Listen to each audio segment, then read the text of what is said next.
بہت عرصہ پہلے ایک گاؤں میں جو ندی سے زیادہ دور نہیں تھا، ایک مہربان سپاہی دھول بھرے گلی سے نیچے جا رہا تھا۔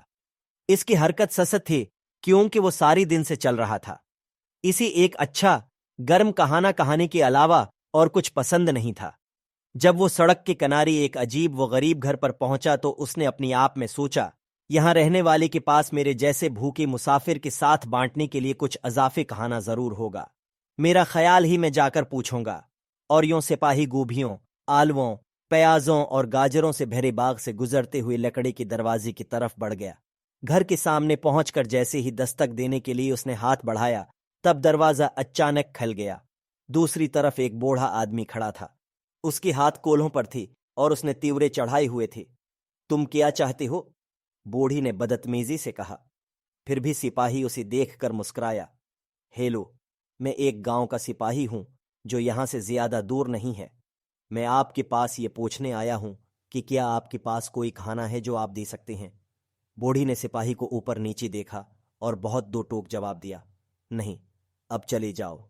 سپاہی اس سے باز نہ آیا۔ اس نے ایک بار پھر مسکرا کر سر ہلایا۔ میں دیکھ رہا ہوں، میں صرف اس لیے پوچھ رہا ہوں کہ میرے پاس اپنے پتھر کے سوپ کے لیے کچھ اور اجزاء ہوں گے، لیکن میرا اندازہ ہے کہ مجھے یہ سادہ ہے کھانا پڑے گا، اگرچہ اتنا ہے مزیدار۔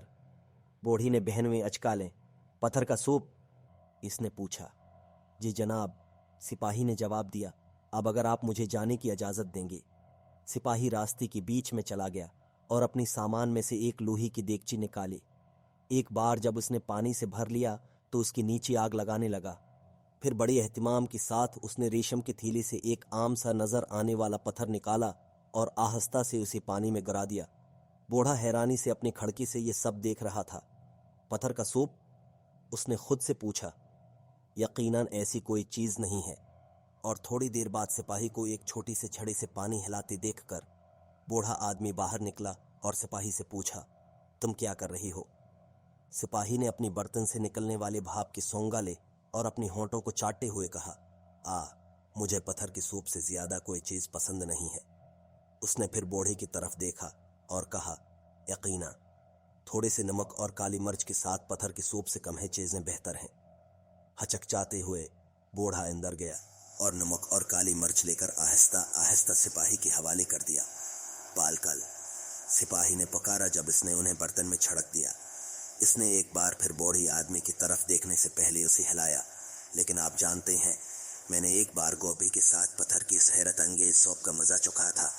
اس کے بعد بوڑھا آدمی اپنے گوبھی کے پودوں کے پاس پہنچا اور سب سے پکی ہوئے گوبھی اٹھا کر سپاہی کو دے دی۔ آؤ، کتنی شاندار ہے! سپاہی نے گوبھی کو کاٹ کر برتن میں ڈالتے ہوئے کہا۔ اس نے برتن کے ایک گھڑے سونگا لے اور بوڑھی سے کہا، تم جانتی ہو، یہ چند گاجروں کے ساتھ بادشاہ کے لیے سوپ ہوگا۔ بوڑھی نے سوچتے ہوئے کہا، مجھے لگتا ہے کہ میں کچھ گاجر لا سکتا ہوں۔ اور وہ گاجروں کے پاس گیا اور مٹھی بھر توڑ لایا۔ جب اسے گاجریں پیش کی گئیں تو سپاہی بہت خوش ہوا۔ اس نے انہیں کاٹ کر ایک بار پھر برتن کو ہلایا اور یوں چلتا رہا۔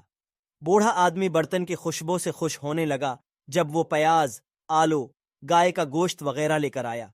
سپاہی نے خود بھی اپنی تھیلی میں مشروم اور جو جیسے چیزیں شامل کیں، یہاں تک کہ اس نے اعلان کیا کہ سوپ تیار ہے۔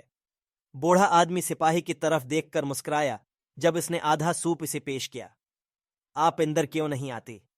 میرے پاس آج صبح بیکری سے سیدھی لائے گئے تازہ ڈبل روٹی ہے جو پتھر کے سوپ کے ساتھ مزیدار ہوگے، اس نے شفقت سے کہا۔ اور اس طرح بوڑھی آدمی اور سپاہی نے مل کر ایک شاندار کھانا کھایا۔ سپاہی نے اپنی تھیلی سے دودھ کا ایک ڈبہ نکالا اور وہ بھی شیئر کیا۔ بوڑھی آدمی نے سپاہی سے اتفاق کیا کہ سوپ اس سے بہتر تھا جو اس نے پہلے کبھی چکھا تھا۔